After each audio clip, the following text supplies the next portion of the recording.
So when you ask me about jealousy in my life, it brings me back quite some years, like really to the time of adolescence when Eros was awakening. Everything before I would call envy.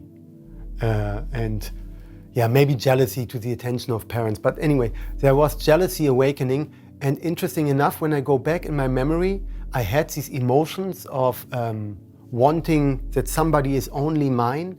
But there was always an intuitive knowledge, like a little bit more silent, a little bit hidden, that this is not right. I remember these moments where I thought like, this is not right. Something, I feel it is right, but it is not.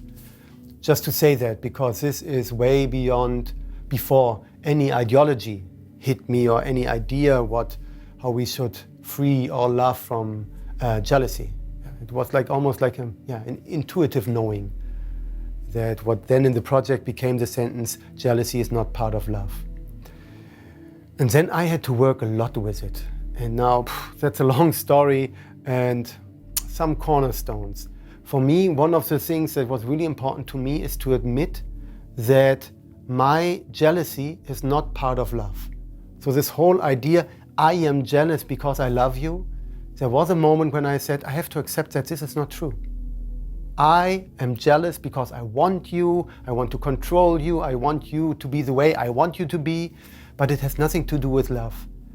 And it wasn't like a grand feeling or feeling so good with it, but it was this kind of like admission, wow, this is not love.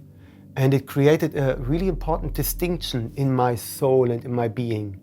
Because all of a sudden, as I said, it was a little rough, but I could see that most things that I had called love to that moment were not love, but they were things that I wanted, attention that I wanted, fulfillment of desire, my fulfillment. And I called that love. But it was really something, it could be like an infant love, where you just need your mother and you need the milk, you need the attention, you need the warmth. But in a way, it was a moment where I said like, okay, this is over now. You're not a baby, and love is actually something you give and not something you receive, and certainly not something you can demand. Yeah, and for me, this like honesty with myself was really important.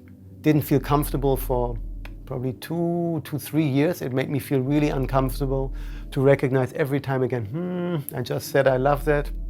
I don't. Yeah, that was the starting point. And then there was in my relationship, in my love relationship with my partner who already I had been with her for some years, and for me there innerly it was clear this is really something lasting. This is something beyond a hot affair or something. And there I thought I was over jealousy already. Oh yeah, free love, I love this one, love the next one, and you do that. And then there was a level deeper. All of a sudden I thought, wow, I have such a fear of losing her. And this is something that I call normally jealousy. But underneath is my fear of losing her. And it's mostly irrational. So that's the next admission. Admit like, okay, yeah, this is what is underneath. And a process, especially now when she fell in love with one man that I actually really respected, close to admired, all of a sudden I had to deal with this inner sense of comparison. And I noticed, true, it's nothing about her really leaving me, but in my inner idea, I am always inferior to this man. And therefore I believe that she will leave me sooner or later for this man because I think he's better. Yeah, so it's a question of self-esteem and self-confidence and self-love, actually. And I started at that point, I started to look at him, what I actually really like about him. And not things, there are things that I really like about him, but have nothing to do with me. And actually they did not trigger me. But then there are points where I feel he has already unfolded or evolved something that is still latent in me or that is still not activated. And these were actually the points that drove me the most crazy. When I felt he's better in something where I knew I should be not better than him, but better than I am right now. Closer to myself, more true to myself. These were really important points. All of a sudden he became like all inner landscape. Outside we were really good. We didn't have fights and everything. But my inner development was I had an enemy that I had to conquer. And all of a sudden it was not an enemy anymore, but actually a guide. Wow, these are things that I need to unfold within myself to believe in myself, to trust myself, so that I can believe that she loves me. Really a whole turnaround. Yeah, and then there's this other, and the last thing I will name with working with jealousy is, there was a moment where I decided, this is always a discussion by itself, are these things, you know them inside or do you decide them? I believe the free will of the human being is very, very, very vast. So I believe that I decided at a point that I will not leave this woman.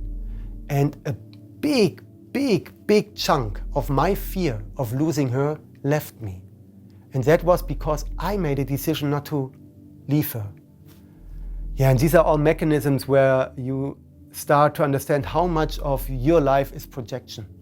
Because of course, when you are ready to say like, oh, if somebody better comes, I will leave her, somewhere inside, like even in a dark corner, you will always think that she will leave you for somebody better. And the only way to get rid of it is that you make a decision. If there's comes somebody else that I find at that moment more attractive, I will integrate that and I will not leave my partner for that. And that's the only way that I have learned where the fear of loss can slowly decrease. Yeah, no, one more thing. One more thing for the fear of loss, because this was so central. Sometimes also the fear of abandonment. Slightly different nuances, but in principle the same. There's also something, if my partner is my only relation, that is really important to me. And she is where I go for confirmation, for correction, for feeling comfortable, for putting out my energy, for getting feedback and critique, just all of it at once. Sexual pleasure, emotional stability, all in one person. It's a very, very tricky system. And it is not as what I would think of a system of love, which is very interconnected. It's a very complex system. And all of a sudden we try to catch such a complex being or principle as love in such a simple relationship, and it does not work. And this is another reason why there's always fear of loss, because you know that something is not right to put all these requests, all these energies towards just one person. And what we call community today, or what used to be tribes, or just extended families, just more complex, emotionally complex societies, gave you a feeling that if this person goes away, I don't lose everything. Yeah, and that's another really important place, that actually my spiritual practice, my community, my profession, all come into that place where it is not just about this one woman, because then the fear of loss is terror inside. If it is all, I mean, it's logical. Huh? If this is all you have and all you are, and this goes away, you think you die. It's not rational, but it is what it feels like.